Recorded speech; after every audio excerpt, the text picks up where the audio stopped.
So in our timeline in 1791, Meyer Rothschild had been given a charter to establish the First Bank of America. By 1811 this charter had expired and Congress voted against its renewal. Nathan Rothschild was not impressed and threatened. Either the application for the renewal of the charter is granted, or the United States will find itself involved in a most disastrous war. The United States stood firm, leading Nathan Rothschild to issue another threat that he would teach those impudent Americans a lesson. In 1812, therefore, backed by the money and wishes of Nathan, Britain declared war on the United States. The Rothschild plan was not to win the war for Britain, but simply to cause the USA to build up such a debt in fighting the war that they would have to allow the Rothschild bank charter to be renewed. This plan succeeded. In 1816 the Second Bank of the United States was established and given another 20-year charter. Thousands of British and American soldiers had died, but the Rothschilds got their bank. Around this time the great patriarch of the family, Meyer Rothschild, died, leaving specific written demands for all those who would follow him. All the key positions in the Rothschild business interest were to be held by male family members only. The family was to intermarry with first and second cousins only as well. Many of these were arranged marriages. As well as preserving the purity of the bloodline, this would ensure that the family fortune would stay within their control. Consequently, of the 18 marriages by Meyer's children, 16 were with first cousins. Also, no public inventory of his estate was ever to be published. People were never to know just how wealthy and just how far-reaching their influence was becoming. The British war on America had proven very profitable, and so the Rothschilds repeated the trick by manipulating the Napoleonic Wars for their own ends. Nathan funded the Duke of Wellington through the Bank of England, while his brother James, who had been sent to Paris to start a central bank there, used their money to fund Napoleon. This war again generated massive risk-free debt for the Rothschilds. During the war they also saw an opportunity to set up an unrivaled postal and courier service, who were to be allowed through both French and English blockades. It was these couriers who kept Nathan up to date with events, so that he could use that intelligence to manipulate the stock exchange. So good were these couriers that the news from the Battle of Waterloo was delivered to Nathan Rothschild a full 24 hours before Wellington's own courier. Being a day ahead of the curve, Nathan played a clever trick. At that time British bonds were called consols, and upon hearing Britain had won the war, Nathan began selling all his consols. This made the other traders believe the British had lost the war, and in a frantic panic they started selling too. The effect of this was that the consols plummeted in value. Nathan then discreetly told all his workers to start buying up the consols they could lay their hands on. When news came through that the British had in fact won the war the next day, the value of the consols skyrocketed, giving Nathan a 20-to-1 return on his investment. Feeling rather pleased with himself at this stage, Nathan made this famous statement: "I care not what puppet is placed on the throne of England to rule the empire on which the sun never sets. The man who controls Britain's money supply controls the British Empire, and I control the British money supply." He went on to brag that in the 17 years he had been in England, he had turned the £20,000 given to him by his father into £50 million, which is a huge sum by today's standards, let alone theirs. So powerful were the Rothschilds at this juncture that they used their control of the Bank of England to change the whole monetary system. Instead of shipping gold from country to country to pay for goods and services, which was costly and risky, They simply held the gold in their secure banks across the world and instead issued paper debits and credits. Now people only had to hand over a piece of official paper which was backed by the gold held in secure locations. This is the origin of paper money that we have today. The past century had clearly been very profitable for the family. In fact, it became known as the Age of the Rothschilds, and it was by this point that some estimated them to own over half the world's wealth. These wars were also achieving gradual synthesis by the Hegelian principle. In 1814, the Congress of Vienna was called to settle the issues arising from the Napoleonic Wars, Vienna being the place where Salomon Rothschild had been posted. So out of the war of two sides, an attempt at synthesis was made. This became a model for the League of Nations and the United Nations, which would follow a century later after World Wars I and II respectively. The Vienna Congress was intended to create a blueprint for how a world government might be achieved. As many of the European countries were now in massive debt to the Rothschilds' bank because of these wars, they could use this as a bargaining tool. However, the Congress of Vienna was scuppered by Tsar Alexander in Russia, who did not yet have a central Rothschild-owned bank. Enraged by this, Nathan Rothschild swore to exact revenge on the Tsar's descendants. In 1817, the French took out massive loans to rebuild the country after the war. Rothschild agents then bought up vast amounts of French government bonds, causing their value to increase. On November the 5th, 1818, they dumped them all in the open market, causing their values to plummet and France to go into a financial panic. The Rothschild then stepped in to take control of the French money supply. In 1821, Kalman Rothschild was sent to Italy to do business with the Vatican and the Pope.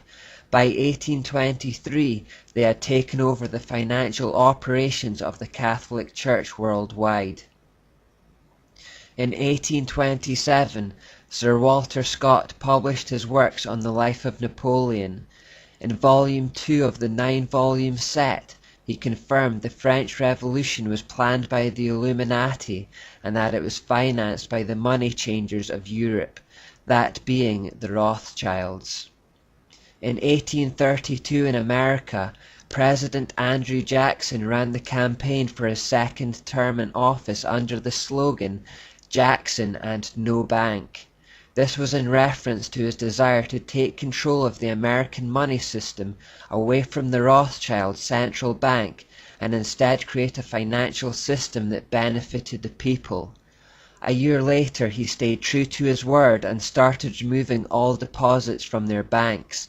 This caused the Rothschild to panic and they contracted the money supply, causing a depression.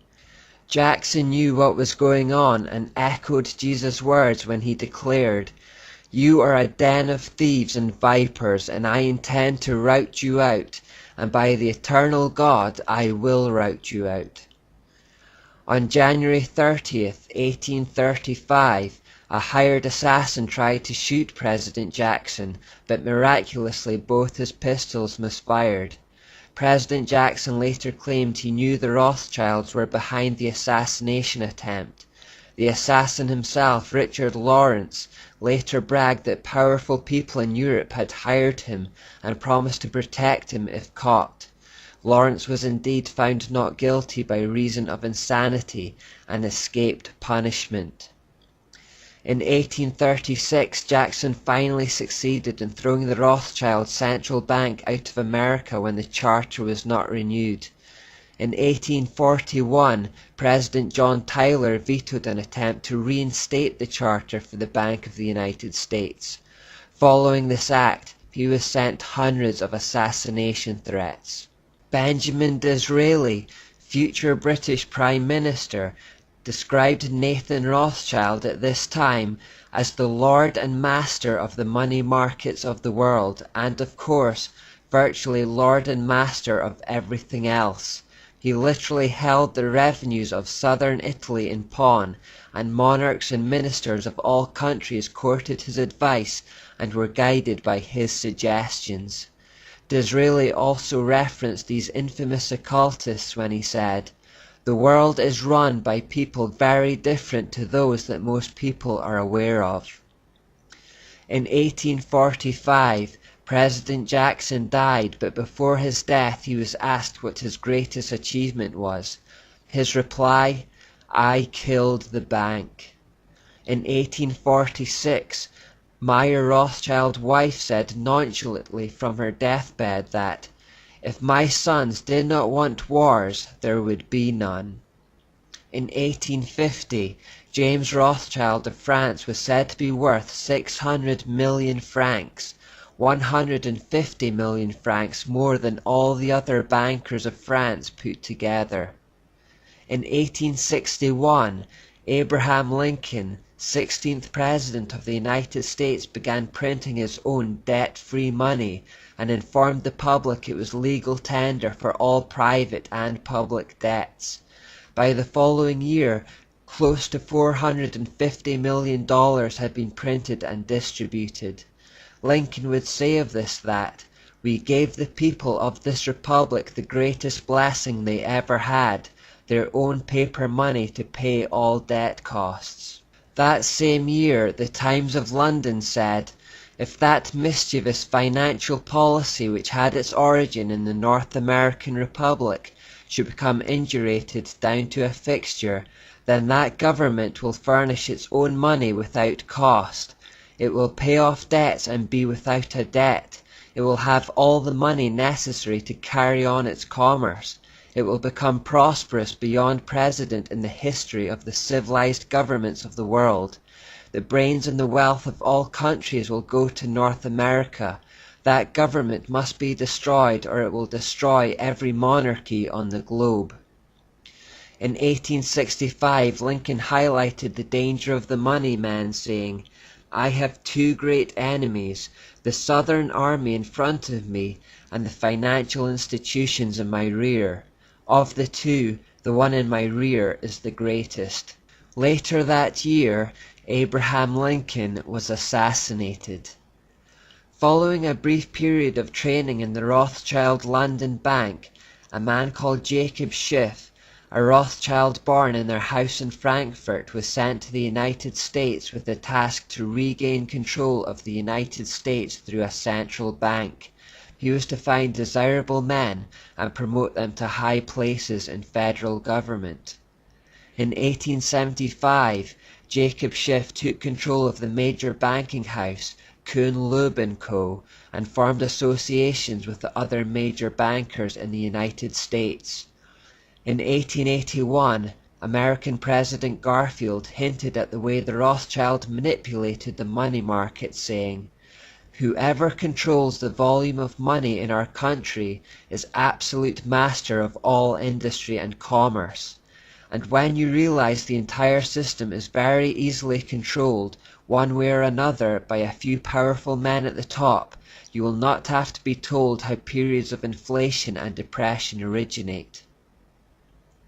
In 1891, the British Labour leader made these statements regarding the Rothschilds.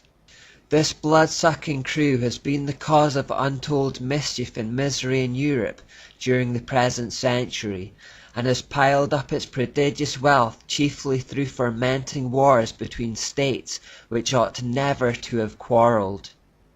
Whenever there is trouble in Europe, wherever rumours of war circulate and men's minds are distraught with fear of change and calamity, you may be sure that a hook-nosed Rothschild is at his game somewhere near the region of the disturbance."